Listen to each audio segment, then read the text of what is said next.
अरे बापू का रे, आम्हाला नेवाले ये बरं बस स्टॉपवर. काऊन माले काही काम धंदे राहते का नाही? माझ्यासोबत माई पोरगी बी आली आहे.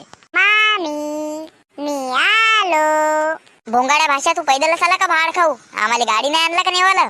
अजी मामी जी, मी ना स्कूटी आणलो. स्कूटी हो, त्या स्कूटीवर जागा तरी होते का रे बकऱ्या? अजी मामी जी, तुम्ही बस मध्ये बसू बसू तुमची गाड दुखली असन तर तुम्ही येता तवारी उभे राहा, मी तवारी तुमच्या पोरीला नेऊन सोडतो. नाही बाप्पा, तू लोपर लावडाय म्हणून ते मित्र सांगले होते मले. नाही बाप्पा, तुझ्यावर अजिबात भरोसा नाही ठेवू शकत. कारण तर तुझ्या मित्राने सांगलं होतं मले का तू लोपर लावडा आहे, बेशरम आहे, डेंगणे आहे म्हणून. मामी जी हॅलो. सविता, सविते तू लाल्या सोबत जा घरी. ह्या कार्यासोबत मी येतो. तू भोसडीच्या लाल्या कुठून आला बे? तर फिरता फिरता आलो असाच. जसा आला ना तसाच वापस चालला जा. नाही तर लवड्याच्या गांडी मध्ये मला लवडा घालतो ना, असा उभा करतो उभा.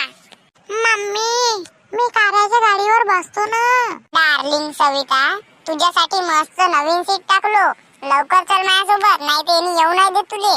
पागल लवडे धंदे सोडून दे कार्या भाऊ. तू कोण होय बे लवड्या मला सांगणारा? चला घरी लवकर, मला भूक बी लागली आहे. तर तुले घरून नाही जेवता आला का? इथं फुकटचा हेपलाले भेटते ना मस्त गरम गरम, म्हणून आली भाडकावचे हेपलाले.